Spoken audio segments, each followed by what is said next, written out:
It's my pleasure to welcome you to the Clark Howard Show, where our mission is to serve you and empower you so you make better financial decisions in your life.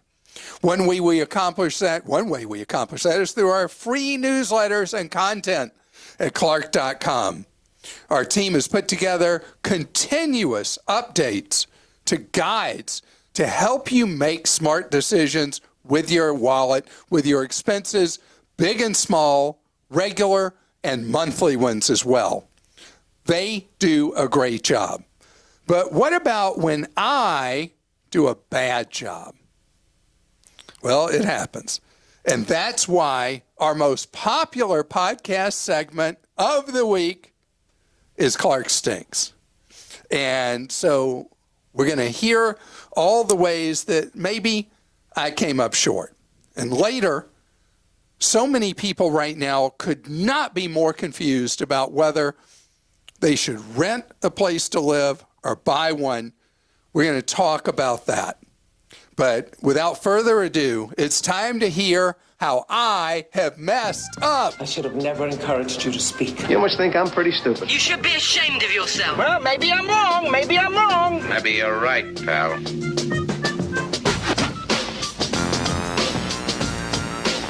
Okay. Clark doesn't stink. He just isn't providing enough information. I took your advice on joining some focus group and survey websites. Yes, you're not going to support yourself, let alone a family with the income, but you should mention possible earnings and the time that might be spent. Instead of scrolling through Facebook or Instagram for an hour or 2 nights a week, I fill out surveys in hopes of meeting their qualifications. If I can get approved for one survey a month, that could be $100 to $200 for just giving my opinion for an hour or two on a video call from the comfort of my house. Joe, thank you for that. And I'm so glad that that's generating some spare cash for you. And it's really cool when somebody wants to know what you think about something, right? Absolutely.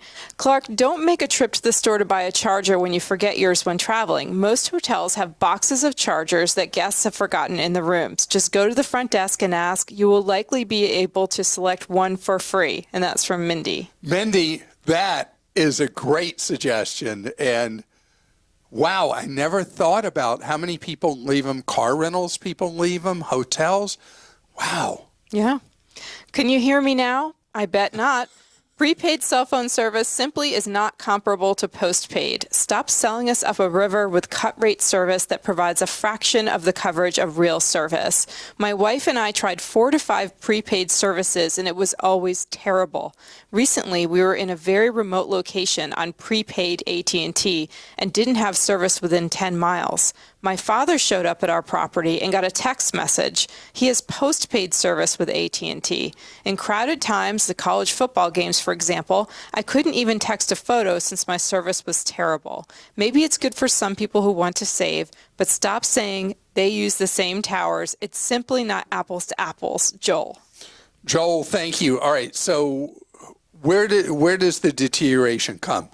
So sometimes the cell phone carriers on their prepaid option versus their regular, or their discount brand versus their regular, dumb down the data speeds.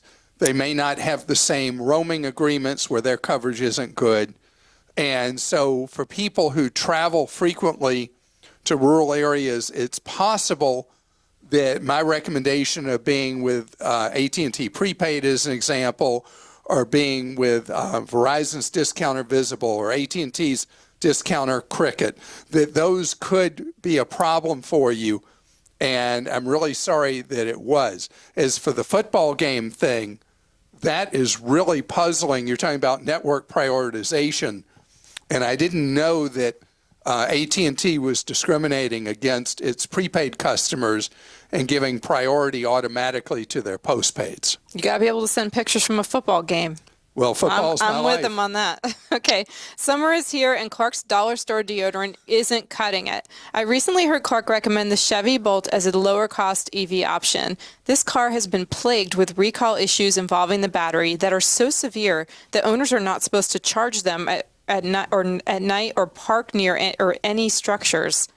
The recall now involves all model years from 2017 to 2022, and during it all, owners were still required to make payments, regardless of their ability to effectively use their car. Due to the influence his recommendations have, Clark should not be recommending such a poor quality vehicle from a company that does not do the right thing by their customers. Hans, thank you. So I held off talking about the Chevy Bolt till Chevy said that they have addressed the problems with the battery packs.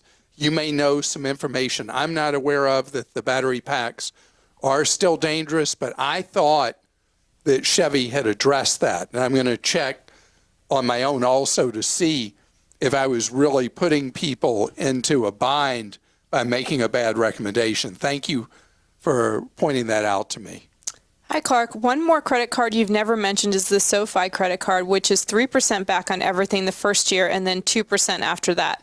My other favorite is the Amex Simply Cash card, which gets you 5% back on your wireless bill when paid with that credit card and another 3% on a category of choice. Please mention these favorites. You only stink when you keep mentioning the lame Citi 2% card and the fact that you change your razor so rarely. Bill. Okay, Bill, thank you. We have talked about the SoFi card before because I've had questions about it, and there are a lot of new, more obscure choices with various rebates.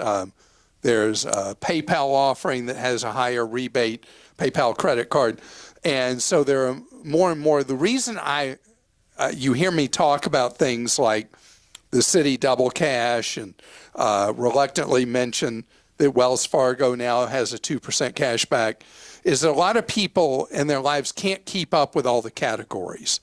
And a lot of these that have higher reward points than everything else only earns 1%.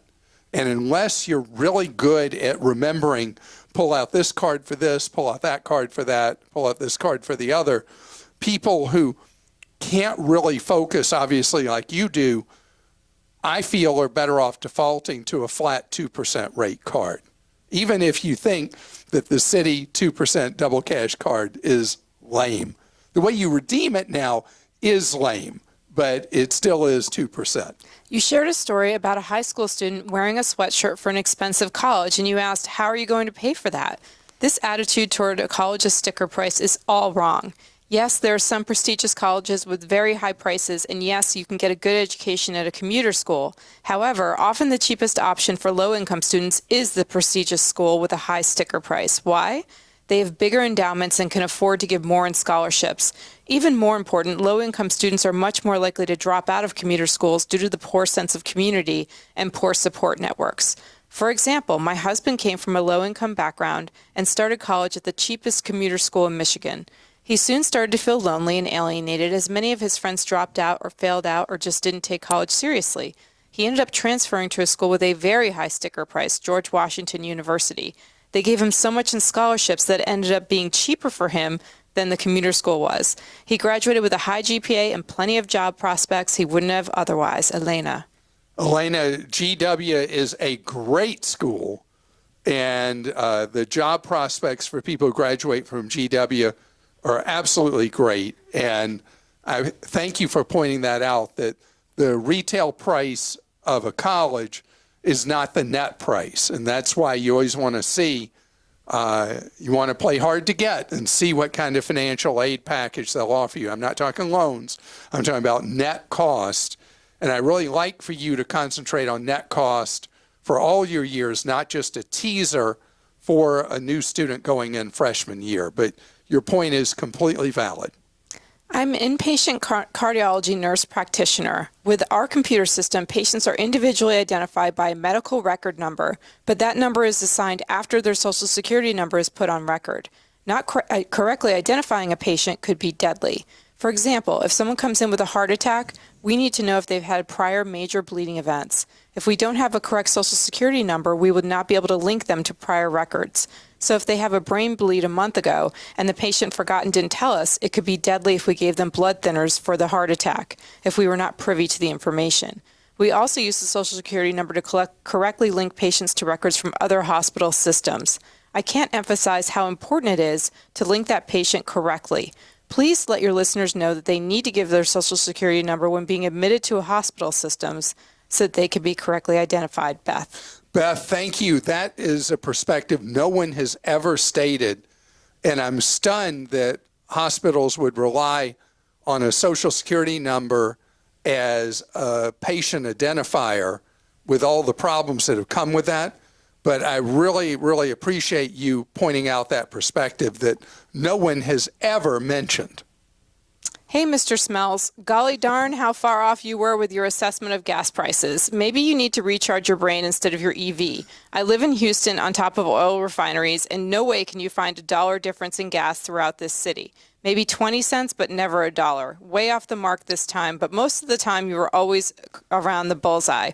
And enjoy your show, but fill up a couple more times across town and let us know the difference. Brian. Brian, thank you. I'm really surprised. I don't know enough about the local gasoline retailing market in Houston, and maybe it is true in the Houston metro area that there's not the dollar gap from cheapest to most expensive gasoline.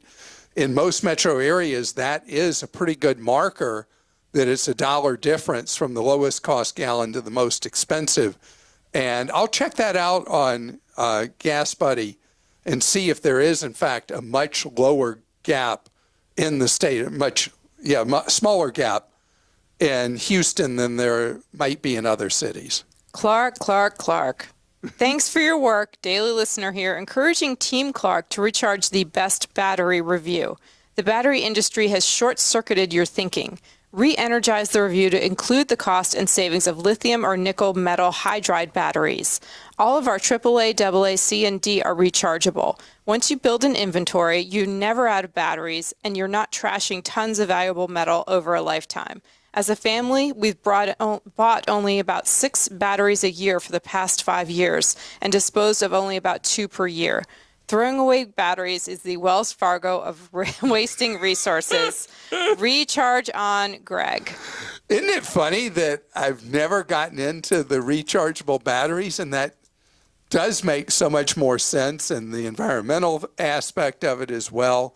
So it's time for me to go through a rethink. You can teach old dogs new tricks, and that's one that I need to try. And I want to thank all of you for your perspectives, because they are so interesting to me to see things that I just miss, and also hearing the difference in opinions. So thank you very much for taking the time, each and every one of you, for posting your comments at clark.com/ClarkStinks. Coming up, we're going to talk about a terrible dilemma for first-time home buyers. Do you go ahead and buy a home right now? Or in fact, do you rent instead and bide your time? We're going to talk it through. Wow. I think about my daughter and her husband buying a home 2+ years ago. And at the time, they were like deer in headlights buying a home because the home prices seemed so high. And, we talked it through, and the mortgage rates by comparison were so low by historical numbers. And now here they are 2+ years later, about 2.5 years later, and mortgage rates are double what they paid. And the value of their home, if there was anybody to buy it, is up by about 35% over the last 2 years. It would have been impossible for them to buy a home in today's conditions. And this is a story being repeated again and again, and a new study out has found that if you take a national average, the average cost of buying a home, the cost per month versus renting, is now 30% more each month to handle the payments for that than the cost of renting. And I mean, it's like, where do you turn? Because rents have gone way up as well. This is a very, very hard time. and you look in a lot of the fastest growing metro areas in the country, and it's not 30%, it's 40% more to buy a home right now versus renting. And so what's a person to do? Because it's a classic squeeze play. And what do you do in this squeeze play? My belief is buyer's strike. You know, when you look at what's happened with the housing market, housing costs have gone up at a rate far faster than people's increases in income. And so housing affordability has deteriorated, has declined. And that is something that is not sustainable. Housing prices, like anything else, correct over time from being too low versus incomes to too high versus incomes. You go back a decade ago, people would not buy a house. I mean, you think what was going on during the Great Recession, the real estate bust, when houses were ultra cheap and people were like, I don't want one of those. I mean, gosh, who would buy a house? And that was a very common kind of feeling, because what happens is there's always this idea, if the values have been going down, that they're going to keep going down. It's called inertia bias, that whatever way things are going, we think they're going to keep going. So what's happened of late, housing prices have gone up, up, up, and away. And so we assume that you better hop on the train because it's going to leave the station, it's only going to get worse. But the reality is we're at an inflection point where we've got these higher rates. They are causing the housing market to stall out. The cost of many of the building materials that builders buy have been declining, just like what's happened with lumber. And housing, being as unaffordable as it is right now, will not continue. Not because you can't, it's not any intellectual thing saying, well, it just can't keep doing this. But it's the actual economics of it, that we've reached a point that we've maxed out who can afford. And so even people who would make tremendous personal sacrifices and squeeze like everything else out of their budget, a lot of houses now are beyond even that reach. So the market will correct. Interest rates that are very high on mortgages right now will not stay up, because those are just a reflection of today's much higher than normal inflation. And I know there are people who can't see how inflation gets back under control. But I've lived through an era that had much worse inflation, that was much more stubborn, that went on for much longer. And I remember us feeling like it was never going to stop. But all it takes with inflation is the will to fight it and time. And we're going to get inflation under control. So rates being up, up, up, and away on mortgages, that's not going to stay. So both the purchase price of homes escalating way beyond incomes, that's going to just naturally, because of raw economics, that's going to stop. And having the much higher monthly carry, that's going to stop as well. So even though you might really want to buy that home right now, I think there's a real advantage to just continuing to build up your savings towards down payment and other expenses with home ownership. Continue to rent and know that the market will turn. As for the apartment thing is not the same everywhere in the country. There are certain ultra fast growth metro areas that have led these apartment rents much, much, much higher. And not everywhere in America is affected the same way. But the areas where population growth, job growth has outstripped the ability for the marketplace to build enough housing what happens is more money comes into that market and more multifamilies built. So these things do correct. We are in an ugly moment with housing affordability, both rental and homes. But I do believe that things will improve. Doesn't mean on houses, I need to make this point clear, doesn't mean that housing prices over this decade suddenly collapse or anything like that. But they do what's called softening, where the natural income growth that people have will buy more housing, will buy you more value as home prices kind of just hang out there and incomes over time will rise. So I know this is a bad moment for people trying to buy a home, but the circumstances will in fact improve. Christa? Okay, this question is from Sunny in New Jersey. Last year I purchased a property. It's a 2-family and we do not have a homeowners association. Both the families have their own condo insurance, but we also have something called building insurance, basically general liability, crime, or helping us in a situation if a mailman slips and sues us.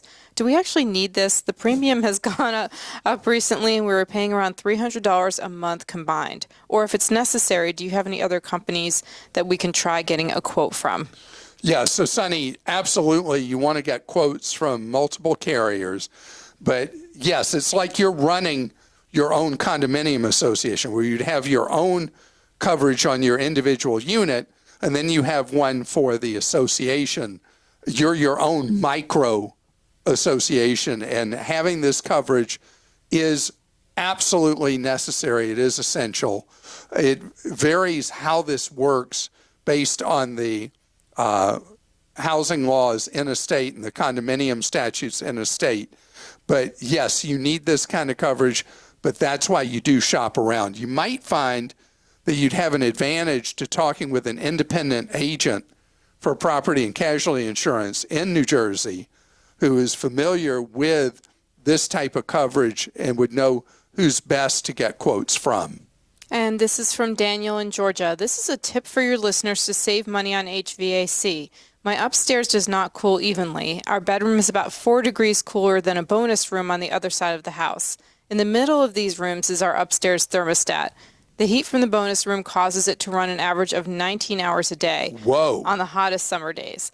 I bought a thermostat sensor and placed it in our bedroom. Now my HVAC only runs around 9 hours. I highly recommend getting a sensor where you can target a specific room if you have the ability. Mine cost around $30. The payback was around 1 month.